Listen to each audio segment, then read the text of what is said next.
거의 이런 형태로 출제가 되고 있습니다. 그래서 지금 그 100%에서 40문항이 출제가 되고 있어요. 그래서 그리고 이 원가 관리기는 말인지 원가 관리기지만 무조건 그 제품 원가 중심, 제품 원가 계산 중심이에요. 제품 원가 계산 중심이다 보니까 거의 뭐 계산 문제예요. 거의 95%, 100%, 8문항 거의 대부분이 계산 문제입니다. 왜? 제조기업의 제품 원가 계산 중심으로 출제돼요. 그러니까 복잡한 어떤 그 경영진의 관리적 의사결정인 그런 관리기 중심이 아니라 거의 제조업의 원가, 제품 원가 계산. 제조업의 형태가 여러 다양한 형태죠. 이렇게 항공기 제작업 등 개별적인 그런 그 가구 제조업 등 개별 작업별로 제품 원가 계산이 이루어지는 기업도 있고, 그렇지 않고 동종의 제품을 대량 생산하는 그런 제분업 등 종합 원가 계산 중심도 있어요. 그래서 이렇게 제품 원가 계산 중심으로 거의 8문항이 출제가 돼요. 그래서 이런 원가 관리기 부분도 20%, 8문항이 거의 계산 문제를 원가 계산 중심으로 출제되기 때문에 이 부분도 관과해서는 아니 된다. 그래서 좀 골고루 전반적으로 좀 여러분들이 대비를 해줘야 되고, 그리고 꼭 이러한 종전의 기업이지 내용을 전혀 볼 필요가 없다. 무조건 한국 채택 국제 기준에 따라서 출제되기 때문에 무조건 한국 채택 국제 기준에 따라서 여러분들이 공부만 해주시면 됩니다. 그렇죠? 그리고 요 기준서가 지금 거의 기준서가 금융위원회로부터 공표가 된 기준서가 한 40여 개 기준서가 됩니다. 재고자산 기준서 따로, 유형자산 기준서, 투자부동산 기준서, 무형자산 기준서 등, 또 재무제표 표시에 관한 기준서 등 여러 기준서가 있어요. 그래서 그 많은 기준서에 대해서 양도 엄청나게 많습니다. 이걸 다 여러분들이 할 것은 아니에요. 혼자 했다가는 머리 깨집니다. 그래서 그 주택관리사 시험과 관련된 그런 수준에 관련된 내용만 여러분들이 보시면 돼요. 그런 내용들을 잘 정리해 놓은 것이 나중에 제 기본서입니다. 기본서는 제가 다 써놨기 때문에 잘 정리가 돼 있어요. 그래서 이런 그 여러분들이 그 혼자 이런 기업의 기준서를 일일이 다운받아 가지고 이렇게 공부하는 것보다는 어떤 따로 요약을 해준 그런 어떤 그 기본서나 또는 그 학원 강의를 통해서 이렇게 기준서를 이해해야지 혼자 이해하기는 좀 힘든 부분이에요. 전문가에 의해서 좀 이해가 필요한 부분이에요. 내용이 아주 방대하기 때문에. 그리고 지금 해석서나 실무 해석서도 입니다만 거의 시험제는 기업의 기준서로 거의 출제가 되고 있고, 기준서가 한 40여 개 기준서가 지금 이미 공표됐는데 범위가 상당히 많다. 그래서 꼭 혼자 하기보다는 어떤 전문가에 의해서 어떤 주택관리사 시험에 출제될 수 있는 그런 수준에 의해서만 공부를 해줘라.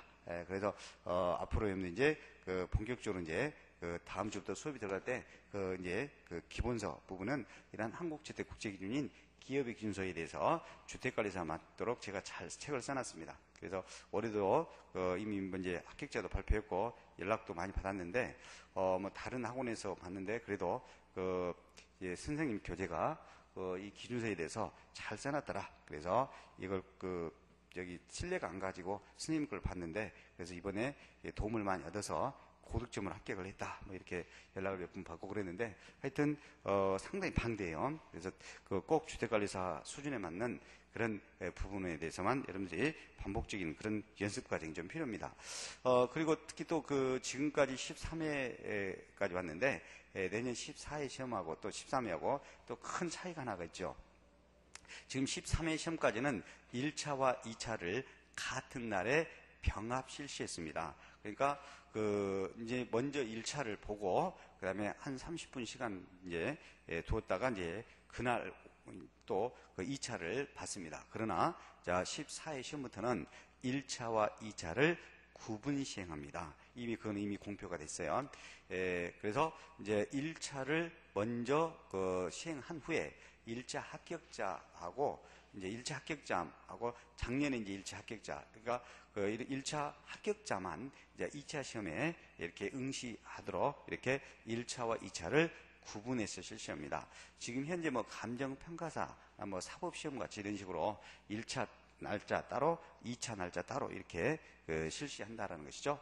그래서 지금까지는 1차와 2차를 병합 실시하다 보니까 그냥 같은 날에 1차, 2차 같이 시험을 보고 그다음에 이제 시험 이제 합격자 결정할 때는 1차에서 과락 없이 60점 이상인 자를 먼저 선정한 다음에 그다음에 그 1차 과락 없이 60점 이상, 평균 60점 이상인 합격자를 대상으로 2차 답안 2차를 또 채점을 해서 2차도 과락 없이 이제 60점 이상 평균이 나온 사람을 절대평가로서 무조건 어찌입니까? 합격자로 결정을 했는데, 근데 이제 14회 시험부터는 예를 들어서 구체적인 아직 일정은 안 나왔어요. 예를 들어서 9월 달에 1차를 본다. 그러면 이제 9월 달에 1차를 봐가지고 합격자만이 이제 11월 달이나 10월 달에 2차를 본다라는 거죠. 그래서 이렇게 구분해서 시행을 하는 겁니다. 다른 것은 다 똑같은데, 지금 13회 시험하고 똑같은데, 다만 하나 차이는 1차와 2차를 구분 시행한다. 그래서 여러분들도 이제 일정이 이제 곧 나올 겁니다. 일정이 나오면 하여튼 이렇게 이제 구분 실시하기 때문에 그 일정에 맞춰서 계획을 잘 수립해야 돼요. 그렇죠? 내가 몇월 달까지는 좀 1차 중심으로 공부하고, 그 다음에 이제 또 나중에 또 2차 중심으로 또, 그러니까 그 갭이 1차와 2차 구분 시행할 때 갭이 한 달만 될 것인지, 2달 될 것인지, 그에 따라서, 내가 이제 평상시에 1차 중심으로 언제까지 하고, 2차는 언제부터 시행할 것인지, 이런 것들이 이제 계획이 수립이 돼야 되겠죠.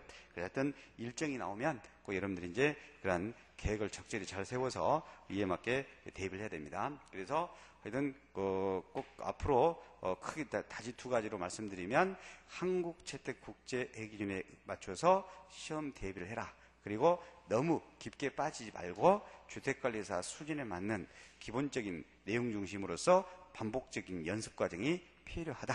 그리고 또 하나는 1차와 2차를 구분해서 시행되니까 일정이 나오면 꼭 여러분들이 적절히 잘 계획을 수립해서 여러분들이 꼭 이에 맞게 대비를 해서 14회 시험에서 모두 합격하기를 바랍니다. 자, 그러면 지금까지 어떤 형태로 우리가 이제 시험에 대비해야 될 것인지 이런 내용들을 좀 설명을 했는데, 좀 거기 관연도의 지금 기출 문제를 이런 형태로 출제됐다라는 좀 이해하기 위해서 좀 핵에 대한 기초적인 설명이 좀 몇 가지 필요할 것 같아요. 그래서 거기 이쪽에 핵에 좀 기초적인 설명이 있죠. 이 부분에 대해서는 제가 조금 쉬었다가 이 부분에 대해서는 설명을 하도록 하겠습니다.